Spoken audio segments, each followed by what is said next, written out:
Welcome into the Greater Texas Ford Dealers inaugural Female Athlete of the Month.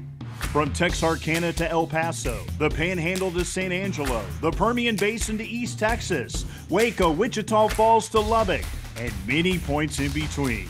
We celebrate the remarkable achievements of female high school athletes based on performances on and off the field and courts. From Class 6A to private schools, it's the Greater Texas Ford Dealers Female Athlete of the Month.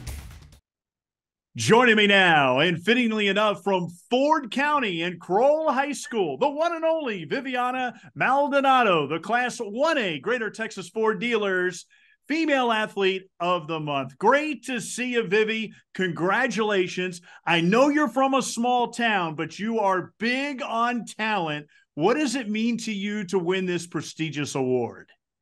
It's a lot because I feel like I put in a lot of work, and it's a 1A school, so you don't really get a lot of attention. So yeah, I'm really grateful to get this because not really many 1A athletes get noticed because we're Well, so we're small. noticing. We're noticing all the stuff you're doing. It's incredible. Cross country, cheerleading, competitive cheer, soccer, golf, volleyball, gymnastics.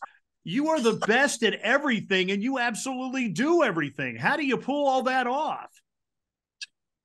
Honestly, I don't know. Sometimes it is hard, but like I usually just I don't let myself go to sleep unless I know how I'm gonna figure it out in the morning because I'll think about it and I'll think about it and then I'll find a way. Like I make myself find a way.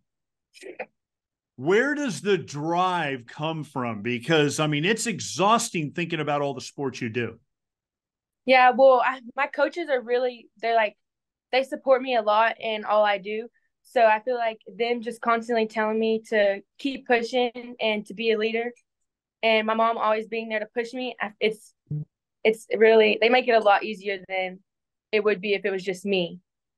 What's so impressive is you're kind of like your own track meet. I mean, you do everything. And you have medaled in the top 10 in 5 of the last 6 meets, and you just took a first place. And that's when I'm talking to you right now and recording this. You're still in the outfit. You just came back from taking first. It's really impressive how no matter what you're doing, you top your already impressive times. How do you set goals for yourself? Because you already are the best in Texas. Mm-hmm. Well, my coach, she gives me like times that she wants me to meet, and she doesn't really care about the place I get as long as I beat my time from last time. Like she wants me to do better than myself. Yeah, you talk about your coach, Maria Carroll. She's the one that nominated you for this award, and she speaks volumes about you, saying you're such a good kid, a phenomenal athlete. And, it takes a special coach to let you play all these different sports, right? Because normally most kids just focus on one sport, and yet Yeah. she allows you to do all these different sports. She's really good at like talking to other coaches to make sure that I get practice in all my sports and not just one.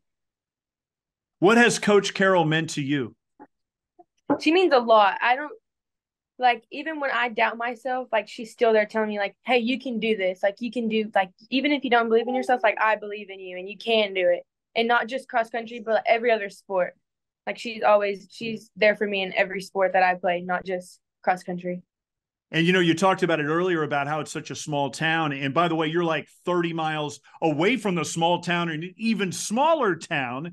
But, it's the equivalent of 6-man football on the football side of things. Many times with the smaller schools, you almost have to play all the sports, don't you? Because Yeah. there's not enough kids. Yeah, it's like me and my friends, I think we play almost all the sports there.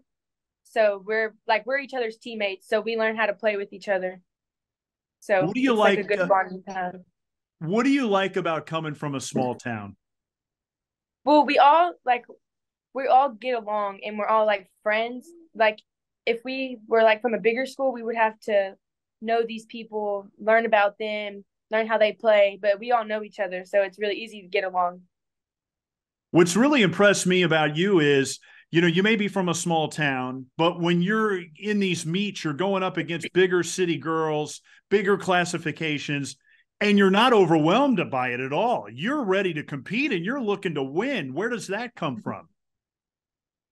I don't know. I feel like there's just constantly people telling me that not to work, not look to look at people around you, to focus on yourself and you do better for yourself, not other people. Now, we've heard the stories that you are self-taught in many athletics events. In fact, you had like a trampoline at your house and you taught yourself how to tumble and do cartwheels. Take me back to those days where this world-class athlete was created. Oh gosh. Well, I first started when I was really young and I begged my mom to put me in soccer and then softball. And then I grew up and I moved to Crowell when I was in 5th grade. And I see the cheerleaders tumbling. And so I told my mom, can you put me in gymnastics? And she couldn't. So instead, I put one of my old mattresses outside and I taught myself how to do these backflips and stuff. And I looked at these people and I wanted to do what they were doing because I thought it was cool. How did you not hurt yourself? Because I'm thinking mattress on cement on the driveway, that's an injury waiting to happen. Yeah, I don't know. I don't know. I haven't hurt any bones, surprisingly. Hopefully stays like that for the rest of my senior year. But I don't know. Now, are you still doing that? Are you still practicing sometimes like that? Yeah, sometimes. Sometimes I just have to just bring it out of nowhere because my cheer coach would be like, we need you to do this and this. And so I just have to pull it out of nowhere.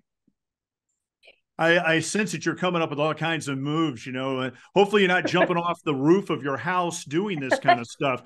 Now, I know your inner circle didn't have a lot of athletic prowess going on. So where did this come from? Where were you just born with it, or did you just kind of develop it and realize, wow, I'm pretty good at all this stuff? Yeah, my mom likes to work out, but she's not like a sports kind of person. And my dad never really did sports. My brother did football, but it didn't last very long. So yeah, I guess I was just born with it, like out of nowhere.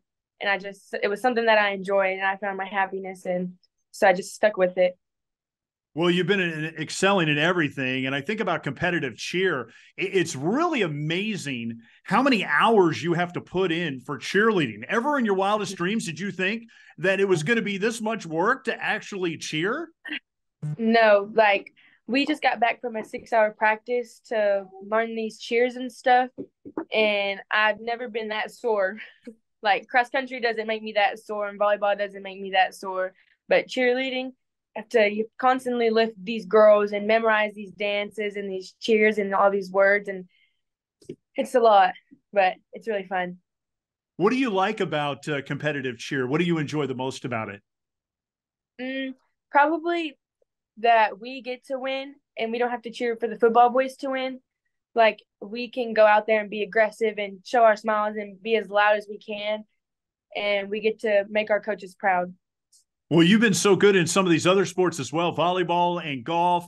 I'm kind of wondering how you juggle all that, because most kids kind of focus on one sport and yet you're always making this transition to another sport. And you probably have to have that in the back of your mind, don't you? Yeah, sometimes it does get overwhelming and I just have to sit myself down and just tell myself that you can do it. Because I think there's 2 other girls doing cross country, cheer, and volleyball all at the same time. But I'm the only one who lives 30 minutes away. So it gets a little bit overwhelming, but yeah, I just have to take a little breather and realize it's all worth it because you do get noticed and it's worth it. I saw some pictures of your golf swing. That is an unbelievable and beautiful swing. What's your handicap, and what do you think about your game of golf? Well, this year, and at first I wasn't really good. I would constantly miss the ball. But one of my coaches, he was really close to me, so he was he really dedicated most of his time to me and teaching me how to actually play golf. And I thought I was a decent player at golf. So what's the handicap in that? I don't know. We'll keep that for another show. So yeah. I kind of get the sense cross country, kind of makes the transition through all sports. Do you feel like cross country really helps you with all the other sports that you're competing in? Oh yeah, it definitely in shape. my legs strong. Like for volleyball, my legs have to be strong in order to move around the court. And when we're doing our warm-ups, we have to run fast. So yeah, it definitely helps a lot that I'm in cross country because it keeps me in shape. And it also keeps me in shape for other sports in the future, like track and stuff. Who are some of the favorite teammates that you have really bonded with all this athletic competition? Definitely my two best friends, Hadley and Sage. I mean, Hadley and Cadence.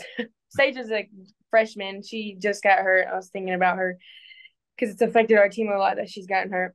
But Hadley and Cadence, we're all competitive with each other, us three, and so we're like constantly pushing each other to be the best that we can be. So yeah, we're really competitive to each other. It really feels like you feed off of each other and push yourself as well. And I know you do so well in the classroom as well. Why does that mean so much to you to be good academically? Well, I don't want to be looked at as the girl who only does sports. I want to be like the girl who's smart and she's athletic. So I feel like that's something that really pushes me to actually work hard in class because I want to be good at not just one thing, like that stuff too. Well, we hear stories that you're incredibly talented with other stuff. You can cook, you're crafty, you know how to make mums. I think mums are getting out of control right now. They're just getting way too big.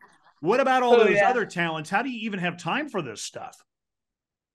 Well, as soon as I get off this Zoom, I have to go make my homecoming pants. I have to cut fabric and stuff, college stuff to do. So just a lot of nights that I have to stay up and just tell myself it's going to be worth it in the morning. And it's just stuff that brings me joy. That is beautiful. Well, I know you're such a tremendous leader. You even push your older siblings. Is coaching in your future? Do you think that's something you might want to do because you're such a natural leader out there? Yeah. I decided that I did want to go and become a coach when I get older because I see the way that my coaches have made a big impact on my life, and I want to be able to do that with other kids and show them that they can do what I did and they can find their happiness in sports and make new friends. Well, we also hear stories that, you're always in the running for class comedian and you can make a lot of different faces. Can you give us a sense of some of those faces that you can make? Oh, God. They're not really the best faces, but yeah, I've heard that I'm the class clown. I feel I'm a really loud person and I like people looking at me and I like to be known. So I feel like people, I don't know, I like making myself laugh and other people. So I feel like that's why I do the stuff I do. You give us a sense of some of those faces you like to make.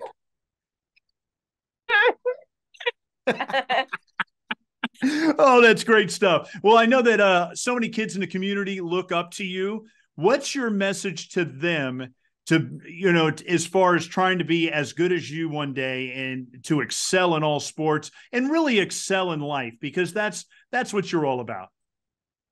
Yeah, well, one thing I had to say is to focus on yourself and look at how you're doing and not how other people are doing. If you're constantly looking at other people, then you're never going to be focused on yourself and push yourself as hard as you can. So well said. Yeah. Very nice. Well, so good talking to you, Viviana. It's a pleasure and a big congratulations on being the Class 1A Greater Texas Ford Dealers Female Athlete of the Month. Thanks for doing this. Thank you. Your Greater Texas Ford Dealers is so proud to recognize the hard work, dedication, perseverance, and passion of so many Texas high school female athletes who inspire us all. Here's this month's winners. And don't forget, you can see their interviews at Greater TX Ford for Greater Texas Ford Dealers. From Class 1A to 6A, plus private schools, we celebrate them all. Thanks so much for watching the Greater Texas Ford Dealers inaugural Female Athlete of the Month. See you next time.